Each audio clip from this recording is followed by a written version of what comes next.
Hi, this is Dan Edmondson with another tip of the week. Today what I want to talk about is comparison painting. And what I mean by that is a lot of times when we paint, we will try to take a spot and we'll say, okay, I want to match this spot. And you'll try to mix that color and put it on your painting, and then you'll go to the next spot, say, okay, I want to mix this spot, and you'll mix that spot and put it on your painting, and so on and so forth. And you do this with all these little spots all around the entire painting, okay? Well, there's a little bit easier way to do that. So what you would do is, at first you would say, let's take this tree for example. You would say, I am going to mix this spot right here, okay? And you would go through whatever steps you go through in order to mix that color, and then you would put it on your canvas, right? Well, then you would come to this next spot just adjacent to it. And the way I want you to think about painting is, rather than trying to mix that spot independently, instead I'd like to say, well, this looks like this spot, only it's a little bit cooler and a little bit lighter.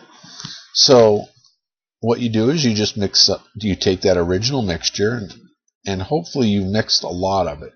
But knowing now going forward, you would mix a lot of this color and what I call the basic standard color for this tree, right? And you mix up a lot of it and say, okay, well, now this color here is going to be lighter and bluer.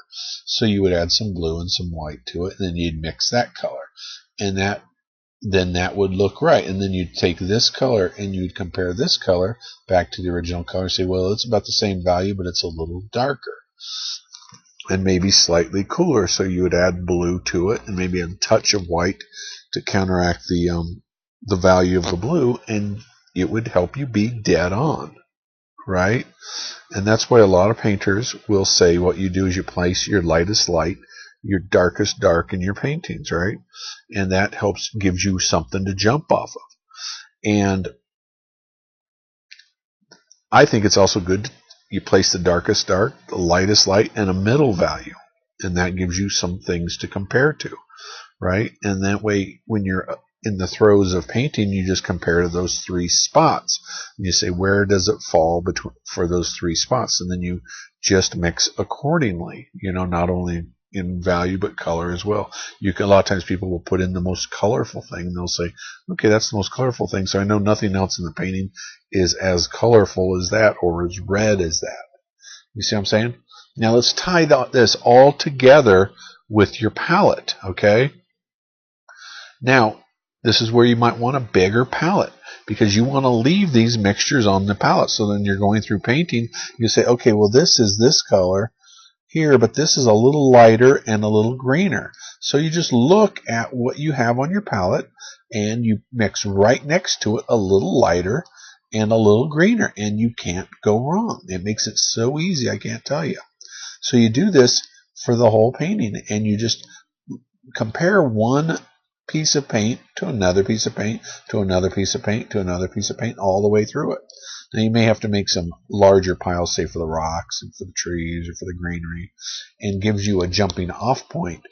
But if you try to mix every piece of paint as if it's a jigsaw puzzle, most likely it's going to be off and the painting will lack structural unity. So tip for the takeaway is compare and mix on your palette. Don't try to mix what's up there. Instead say this is bluer, cooler, warmer, etc. than what I just mixed, and then you mix accordingly. It's a much easier way to paint and a lot more accurate. Okay? That's Dan with another tip of the week. You have a wonderful week. Have a great day.